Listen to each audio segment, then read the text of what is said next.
को लेकर अपने घर जाने लगे। जैसे ही घर में पहुंचने लगे इतनी देर में तो घर में आवाज आ रही थी, ओम ब्रह्मवे स्वाहा, ओम विष्णवे स्वाहा, ओम इंद्राय स्वाहा, ओम प्रजापते स्वाहा। जैसे ही यज्ञ की आहुतियों की जब आवाज आई तो इतने में तुरंत दरिद्रता देवी तो भागी और भागकर पीपल के पेड़ के नीचे जाकर बैठ गई।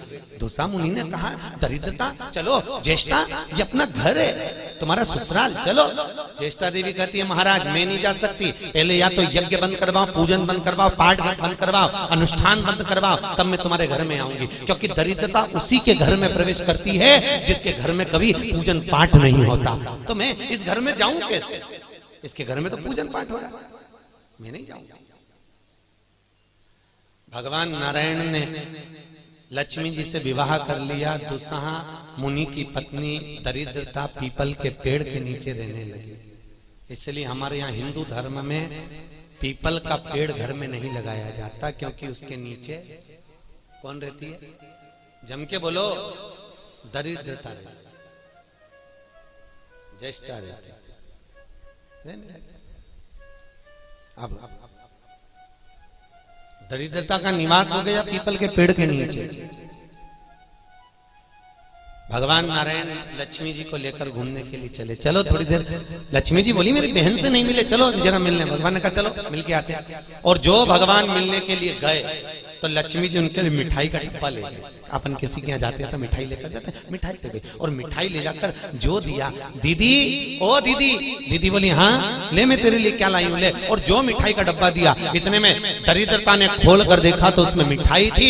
दरिद्रता को क्रोध आ गया और दरिद्रता ने कहा, लक्ष्मी तुझे मालूम नहीं कि मुझे प्रिय क्या, मुझे क्या अच्छा लगता है? लक्ष्मी जी ने कहा, मैं जानती हूँ तेरे को खट्टा और तीखा प्रिय है, मैं जानती हूँ तुझे खट्टा अच्छा लगता है, तीखा अच्छा लगता है, तो फिर मिठाई क्यों लाई? तो लक्ष्मी जी बोली, मेरे को लगा कि हो सकता है शादी के बाद तू चेंज हो गई हो, बदल गई, इसलिए मैं तेरी मिठाई।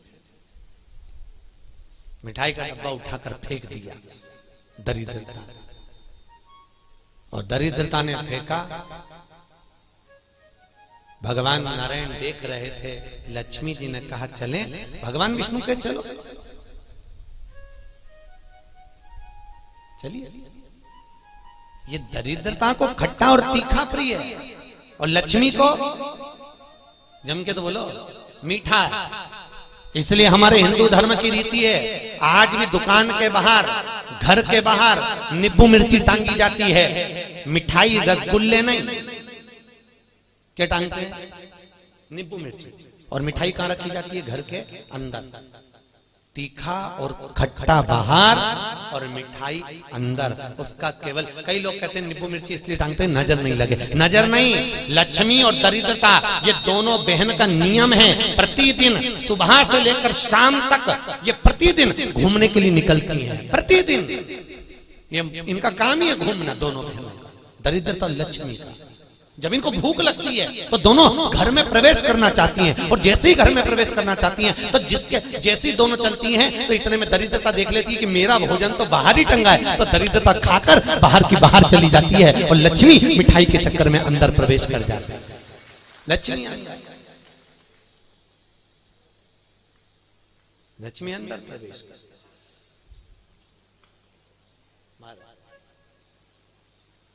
इसलिए आज भी नींबू और मिर्ची हमारे यहाँ शास्त्र रीति है महाराज, 4 चीजें बेटी की विदाई में नहीं देते।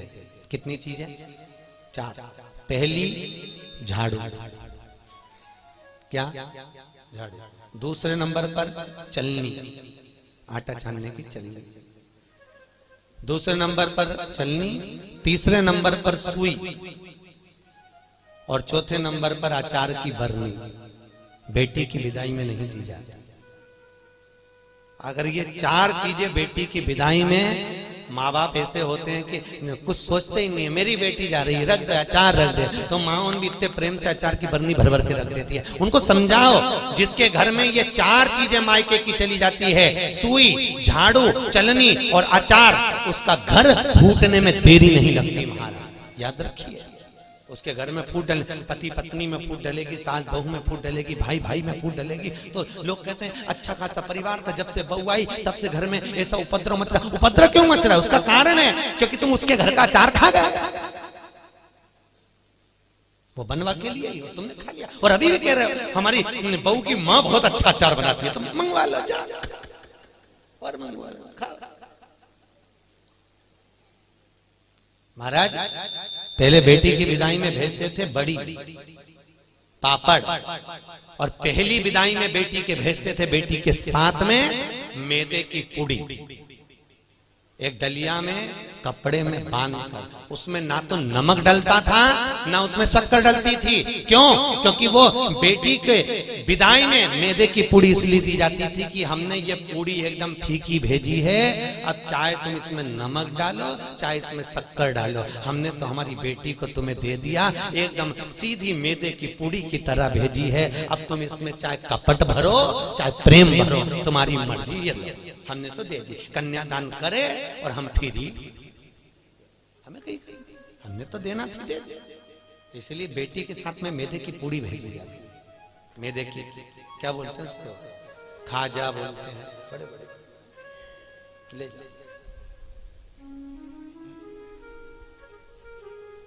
खट्टा तीखा नहीं देते। अब तो पहले तो ब्राह्मण की थाली में भी खट्टा नहीं परोसा जाता था, और तीखा भी, मिर्ची भी इतनी नहीं डालते थे कि ब्राह्मण की थाली में तीखा। आज के जमाने में तो पंडित लोग ही कहते थे लाओ जरा अचार हो तो लिया बनी का,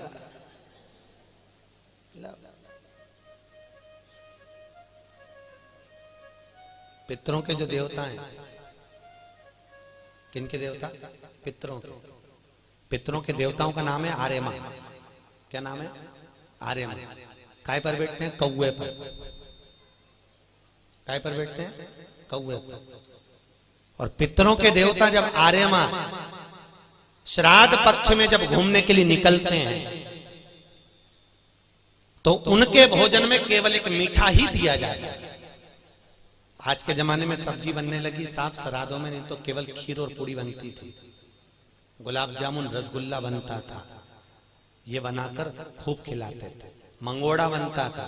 पर अब सब्जियां बनने लगी, अब तो लोग श्राद्ध में भी अचार परोस देते हैं। पर कितनी वर्ज्यता है महाराज, कितनी वर्ज्यता। श्राद्ध पक्ष में अगर राई से तुमने सब्जी को छोक दिया, काहे से छोका है?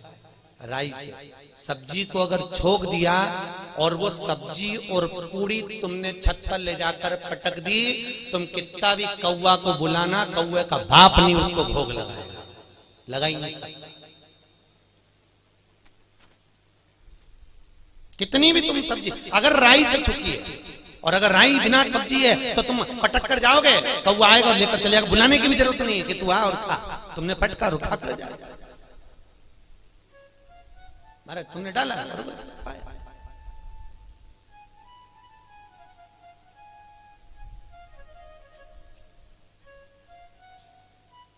उसको। हमारे यहाँ शास्त्र दरिद्रता को खट्टा और तीखा प्रिय है। इतने में भगवान जाने लगे। लक्ष्मी जी ने कहा हमारी बहन से मिलने के लिए आए हो, कोई वर दीजिए। भगवान नारायण ने कहा लक्ष्मी आज शनिवार का दिन है, जिस दिन लक्ष्मी और नारायण दोनों इस पीपल के पेड़ के नीचे आए हैं। सुन दरिद्रता देवी, इस पीपल के वृक्ष के नीचे जो शनिवार को दिया लगाएगा वो लक्ष्मी और नारायण को अपने घर ले जाएगा। इसलिए शनिवार के दिन पीपल के वृक्ष के नीचे दिया का प्रमाण है महाराज।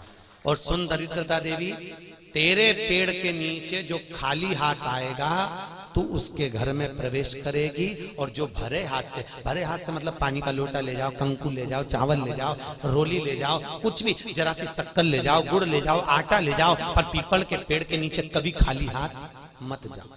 अगर तू खाली हाथ कोई आया तो तू उसके घर में प्रवेश करे।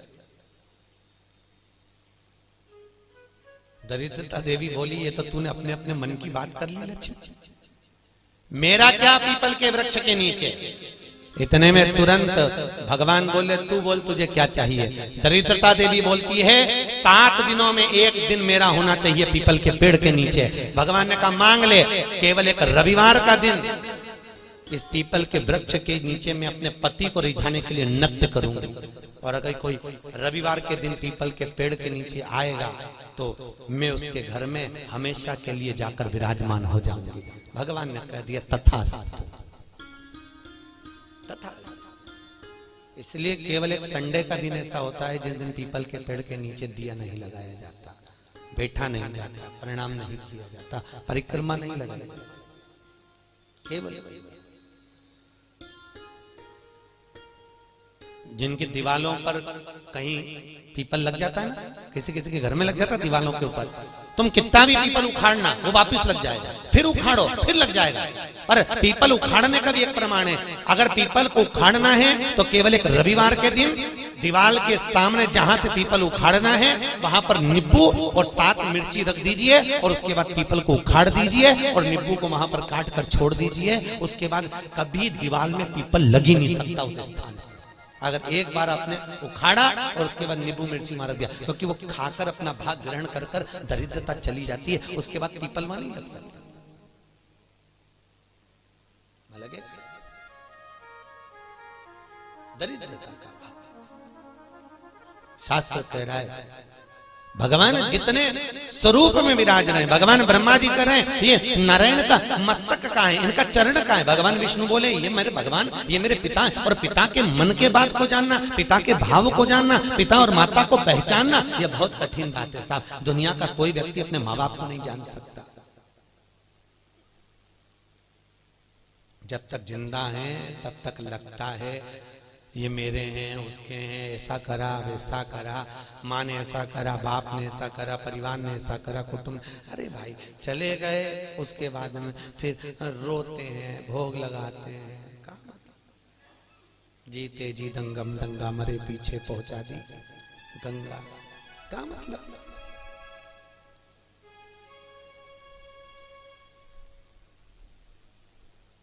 बड़ा बड़ा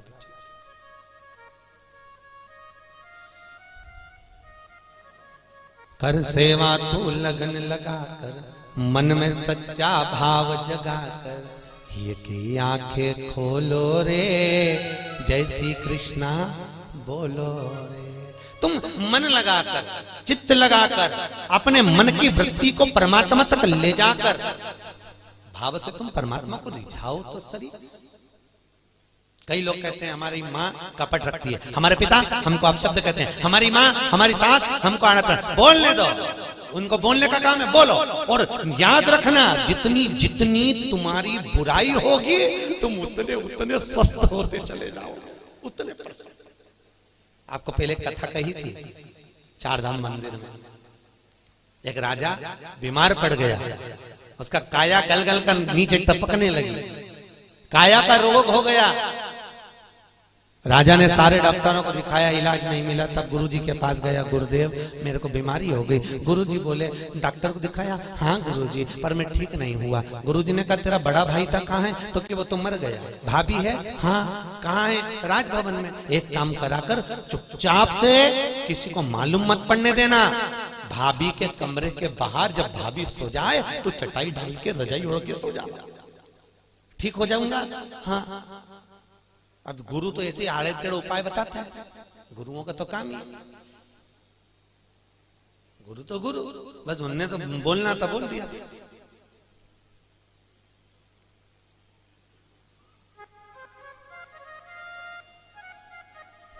तो गुरु तो गुरु। महाराज भावसर जी यहाँ सागर के पास में एक गांव है, वहां पर एक महाराज जी रहते हैं और किसी को सांप डस लेता है ना तो भले वो हॉस्पिटल में पड़ा हुआ, सांप डस ले और वो फोन पर उनसे बात करा दो महाराज से, वो महाराज वहां से कुछ नहीं कहते, केवल गाली बकते लपक के उसके कान में, और 15 से 20 मिनट में सांप का जहर उतर जाता है। अब गुरु तो गुरु की मर्जी, उनका मन। ये यहीं की बात है। तुम्हारे उज्जैन के पास में कौन सा गांव है बाबा? आगर के आगे एक गांव है कोई सा, वहां बिच्छू का जहर उतारा जाता है। किसी को बिच्छू काटा हो तो उसको ले जाए और ले गए, या कुत्ता काटा हो तो ले जाओ और ले गए। जैसी तो वैसी तुमने बस जाके किया, महाराज इसको कुत्ता काट गया, वो उठ के आएगा, बोलेगा चलेगा कुछ नहीं, और ऐसा देगा धर के गाल पे और कहता जाओ अड़भंगी। गुरु गुरु अड़भंग, ये गुरु का दर्शन कर रहे आप, एक अड़भंग होंगे। हम भले ना मिले हैं पर उनका स्वरूप कह रहा है कि अड़भंग होंगे। जा कर ले, मैं बैठो, जा। गुरु है, अड़भंग है, सोचता नहीं। गुरु केवल बता देता है जा ऐसा कर ले। वो गुरु गुरु होता है, उसके जीवन में उसने जो भजन करा होता है उसका प्रताप की पुण्यता देता है वो कि तू गुरु जी ने कहा भाभी है, हाँ, उसके कमरे के बाहर जाकर चादर डाल के सो जा। गुरु जी उससे ठीक हो जाऊंगा, बिल्कुल हो जाएगा, जा तू सोया।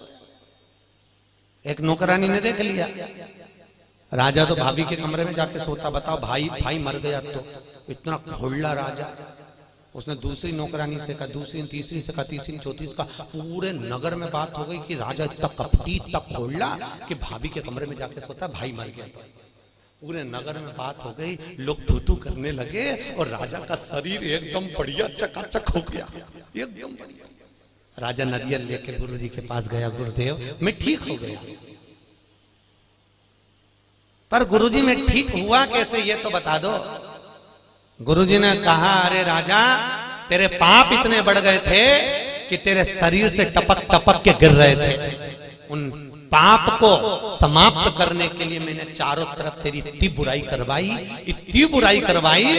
कि तेरा पाप कट गया, और पाप कट गया तो तू ठीक हो गया। तो याद रखना, तुम देखना एक बहू और एक सास, बहू की उम्र 25 साल की रहे, 30 साल की रहे, तो कहीं उसका घुटना दुखे, कहीं कमर दुखे, कहीं पीठ दुखे, कहीं सिर दुखे, 24 घंटा बहू का कुछ ना कुछ दुखता ही रहे। और एक बूढ़ी सास 70 साल 60 साल की, तो भी मंदिर दौड़ दौड़ के चली जाए, चकाचक घूमती फिरे, ना हाथ दुखे ना पांव दुखे। तो कई बहुओं को लगे हमारी सास तो देखो गजब की सास, 70 साल ने अभी भी महाकाल की आरती करे, ने अभी भी मंगला करे, ने अभी भी दौड़ी जाए और अभी भी ऐसा कर ले, अभी भी वैसा कर ले। तो कारण क्या है उसका? केवल इतना सा कारण है कि बहू सास की इतनी बुराई करती तो सास चकाचक होती चली जाती, एकदम बढ़िया।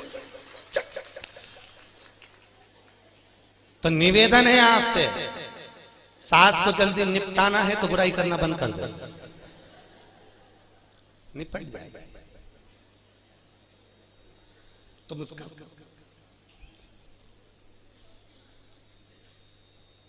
तुम बुराई करना बंद करो, जल्दी निपटेगी। और तुम जितनी बुराई करती रहोगी वो उतनी सद उतनी तैयार उतनी ले।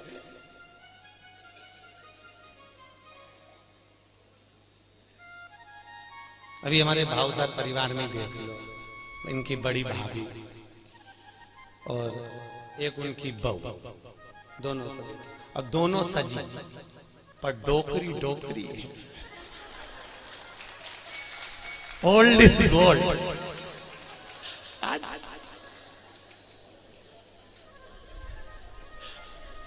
राधे ओल्ड भगवत हम समझ गए, हम सवेरे गए थे तो हमने जान लिया कि ये दवाई का असर नहीं, ये सत्संग का असर है।